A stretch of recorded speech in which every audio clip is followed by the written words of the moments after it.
Hey guys, welcome to a brand new episode. Today we take a sponsored look at Age of Zalmoxis, Rise of the Fallen, an exciting ancient fantasy player-to-earn MMORPG coming very, very soon.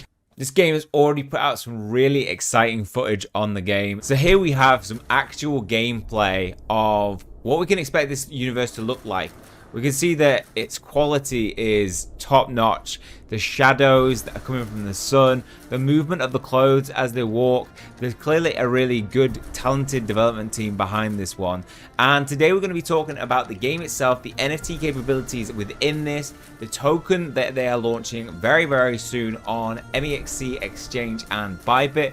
We're going to talk about how you can get involved in that. It's the initial exchange offering and the utilities of that token. It's going to have huge use cases within the game that will allow you to progress and breed horses, upgrade weapons and NFTs, and yeah, I think it could be really exciting. Age of Zalmoxis will have PvP, and I think this is looking really, really good. So we don't have anything in the NFT gaming space to this level within this type of genre where, you know, not FPS, we're talking close range combat, maybe, you know, we're a little bit advanced, having some arrows. This is set in the time of 5 BC all the way to 6 AD, and yeah, being able to battle against other people, be able to unlock loot as a result of winning, you know, being able to claim the quest, and that going through as a transaction. As you can see, the transaction there is taking place on the Elrond blockchain, and Elrond blockchain is not one that I've seen a lot of play to earn games on,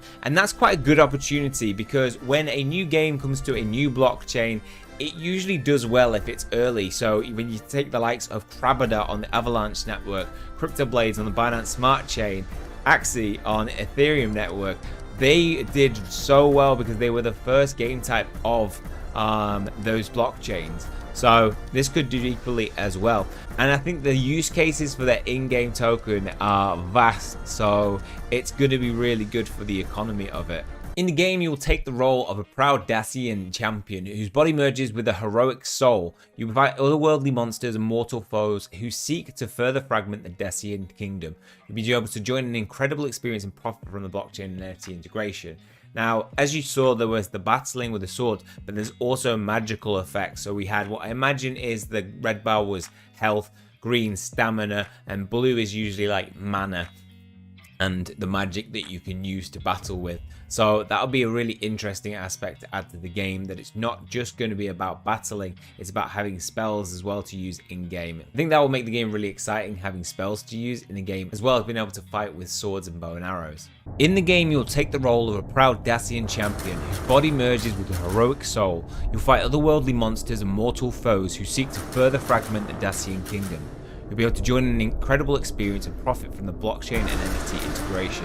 As we saw earlier, this is not just going to be battling with swords and bow and arrows, there's also going to be a magic element to it. So imagine the blue bar will represent mana or magic, and those skills will add an extra little layer of strategy when going into those PvP battles. So here we have information on the Bitmart Launchpad, 24-hour flash sale with 20% off. Now this will have a 500,000 KOSON supply, and there'll be one ticket per user. One ticket will equal 1,000 KOSON, which equals $100. The sale price of it will be 10 cents. And you will have to complete the KYC by September the 26th on this one. So as of watching this now, the qualification period has ended, but you may have spotted that and got in on that. The participation period will be from 27th to the 28th. Once users have gained the lottery ticket, you'll be able to decide to participate in the lottery.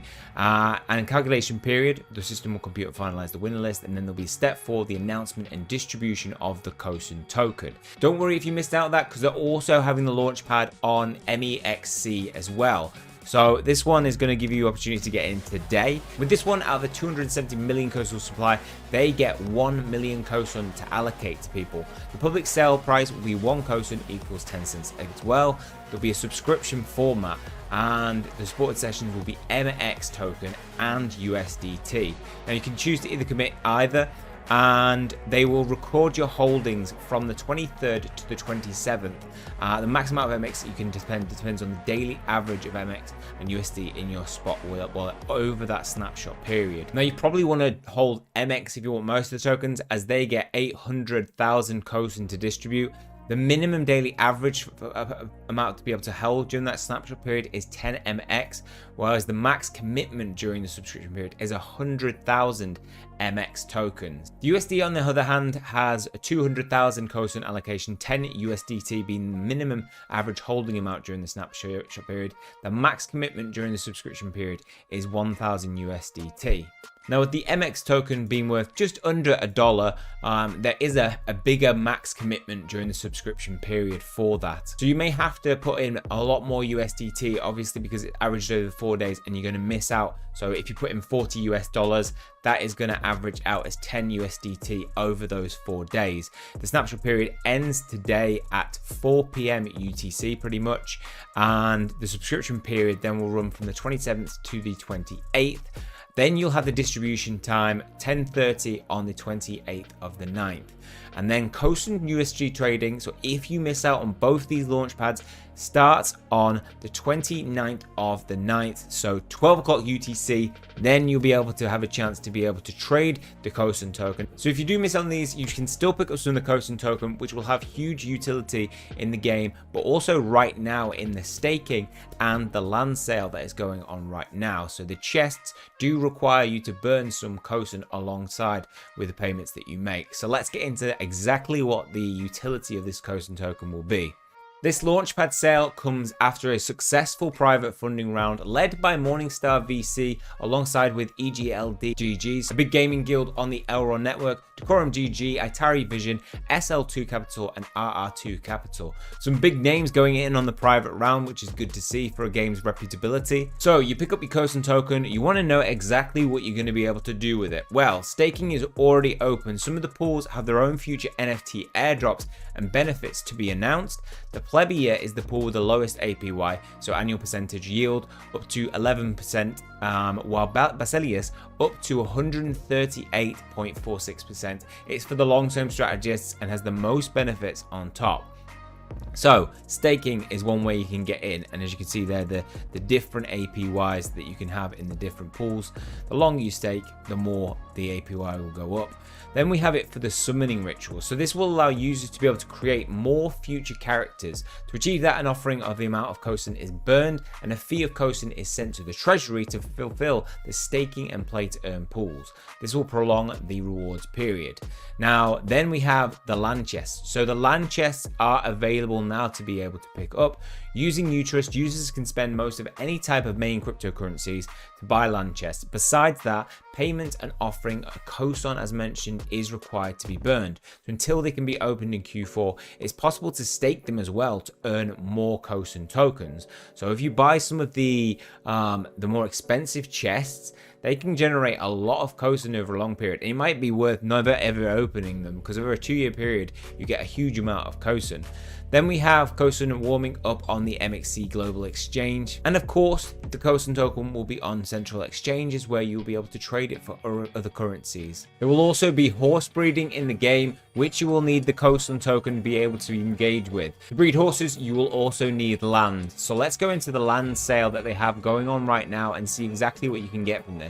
The land sale was not the first NFT sale. The first one were the heroes, and they sold really well. They sold over 3,000 of these, 1,000 of them selling within the first few hours. So here we have the marketplace for the NFT souls. So these will be characters that will be playable in game. And you can see that there are origin ones and the summon. So origins are the original ones, and you can breed to create the summoned. They also have the ability to breed, so when you are buying one of these off the marketplace, be sure to check the summons in the top left, which is shown, and also the 7th summon that also is available to be able to see whether it's 0 out of 1 or 1 out of 1. And you'll notice that the different types, so these origins have different abilities. Like water will have a maelstrom, you'll have cyclone ability with air. I reckon some of these may be more OP when it comes to PvP. They will probably be nicely balanced, but there's always in every game one that maybe stands out a little bit more. So it might be worth having multiple different types to be able to, guarantee a chance that you're going to have one of those special abilities that's good. Now, how much will these set you back? So you've got the origin ones that are more expensive. Now you might go for one that has had all the summons being used up out of it, or at least some of the early ones, 2 out of 6. and they'll go for cheaper. So Elrond token is currently at $46, so it's $250 to pick up this one off the marketplace, just less than $250. If you're going for one that hasn't had any summons, it's going to set you back a bit more. So 12 Elrond token here for the Ether type. We do have one here for 7 Ether, 7 Elrond token, and that has 0 summons on it. But if you want to go a little bit cheaper, if you want to go for that, you know, under $100, that I always say is pretty good, then you can go for one of the summons. So this one has 1 out of 6 summons on it, and that's going to set you back 2. So that is under $100. We see this one has 0 summons on it, and this has 2.42. So probably around just over $100 for that one. And you can take a look at all the other listings as well. We have the 6 different types here: the air, fire, water, earth, life, and ether. And you can click to view the different types there, and you know, you can make an offer on some of the people's. You see the fire type having that inferno ability. And these hero soul NFTs have huge utility as well. You can actually stake them to earn KOSON token. As mentioned, there will be your characters through in-game customization. With them, early access for Origin holders will be available for the Battle Royale when that goes live. They can also be used to generate second generation NFTs, the summoned. They can also be staked in staking pools, earning a share of that, and they are also usable as in-game characters. And then we have the newest NFT launched, land chests. These are going to have huge utility in the game. We have 4 types of chests that you can purchase to buy land. They will give you 1 plot of land per chest that you buy, and there is less available of the Pontic chest, but it's going to be more expensive. The Continental chest will be $240 and 120 KOSON tokens. So if it remains at the price of 10 cents, you're looking about only $12, but might go up after the token launches. Now, there are only 15,000 of these chests available for the Continental. You can see that over 1,000 of these have already been bought up. They will give you 1 inferior random piece of armor or weapon and an extremely low chance of a legendary item or an alpine land plot. Now, there will only be 666 of these available, and the legendary weapons, they will drop with only 66 available out of all those chests. One thing to take into account when you are purchasing these, yes, they are over $100, but you are generating KOSON token if you stake these. 945,000 KOSON tokens will be distributed over the next 2 years. These are the staking rewards for these Continental chests. Or you can open them and get that low chance on rare resources. Buildings available with this are different from the ones that are available with the Pontic chest. So the Pontic chest will have hunting stadiums, whereas with the Continental chest, you're only getting the hunting lodge. Now, you can pick up more than one of these and you will get extra buildings available as a result of it. 10 plus plots will give you a manor house, plus stable, granary pier, and a hunting lodge. Palace, 50 plus plots is the Palatium. Knights, lords, or monarchs may reside there, and the Palatium is similar to an unfortified castle. You'll get the trading post, warhorse training, and port with that. Then, if you own 100 plus plots, the castle, this is built for protection and fortified thoroughly against enemy attacks. This location is home to royalty, and there are rooms there for living, playing, training, and entertaining, plus mystic temples. Staking rewards will be available for all Continental chests, and staking rewards will increase depending on which one you buy. So with the Pontic one, you're getting 8.5 million KOSON tokens that will be distributed over the next 2 years. In between that, you have options to get the steep chest, which is $640 US with 320 KOSON, and the Panonix chest will be available $1,200, 600 KOSON. With those, you can expect the chances to get better pieces of armor. You'll get a higher chance of getting legendary items or alpine plots with that as well.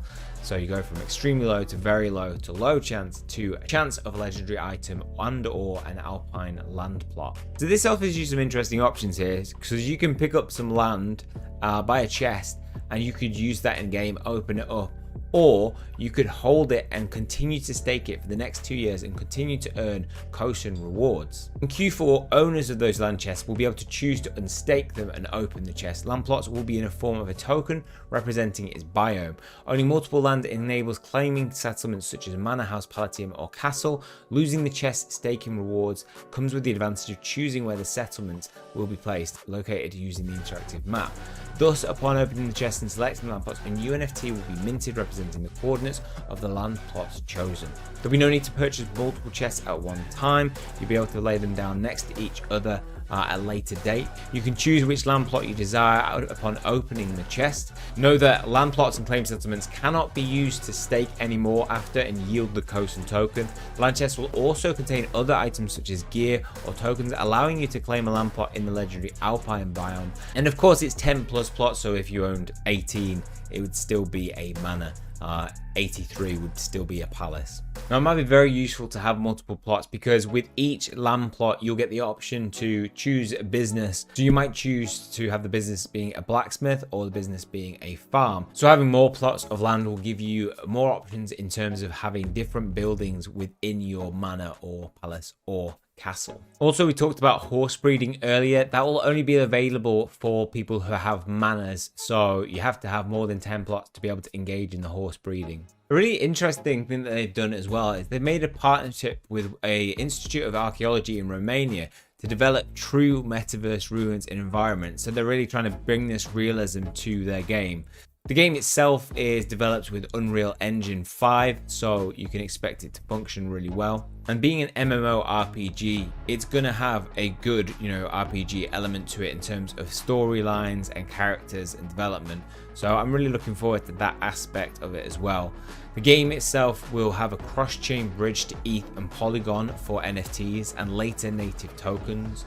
And with the utility that KOSON token has already in the staking, it's a great time to be able to get involved in this. I definitely recommend going following their socials. I'll put all the links to this in the description below for everything that we've looked at today. They have a Telegram group where they announce key updates on the game. You've got the Discord community where there's loads of different channels that you can find out about the game, communicate with other people who are getting involved with this game. And then they have their Twitter page, which I recommend following. Keep up to date on there. Also find out about any opportunities, KOSON staking, things like that, where you can win more and get most out of this game.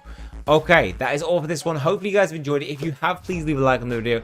Hit subscribe if you want to keep up to date with future content. We of course are doing watch to earn on this because it is sponsored. So if you want to have a chance to win one of 2 lots of 50 USDT, all you got to do is go down to the comment section below, post anything you like with the watch code that appeared at a random point during today's video. Go into the description where you'll find our Discord, post in the competition wallet section your YouTube name and your wallet address, and you'll be entered. Winners will be announced at the end of the week in a community post. Okay, that's all for me. See you guys soon.